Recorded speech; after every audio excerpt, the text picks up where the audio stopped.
புரட்சித் தலைவி அம்மாவின் 77வது பிறந்த நாளை முன்னிட்டு மானூர் கிழக்கு ஒன்றியம் கிளைக்கழகம் மற்றும் அணை இளைஞர் அணி இணைந்து மாபெரும் மின்னொலி கபடி போட்டியை நடத்தியது. இதில் தென் மாவட்டங்களில் இருந்து 50க்கும் மேற்பட்ட அணிகள் பங்கேற்றன.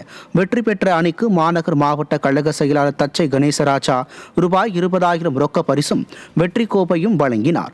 மாநகர் மாவட்ட கழக செயலாளர் தச்சை கணேசராஜா நிகழ்ச்சியில் பேசிய போது, விவசாய கடன் தள்ளுபடி, பெண்களுக்கான நலத்திட்டங்கள் உள்ளிட்ட அம்மா ஆட்சியின் சாதனைகளை விளக்கி மீண்டும் அதிமுக ஆட்சிக்கு ஆதரவு அளிக்க வேண்டும் என கேட்டுக்கொண்டார்.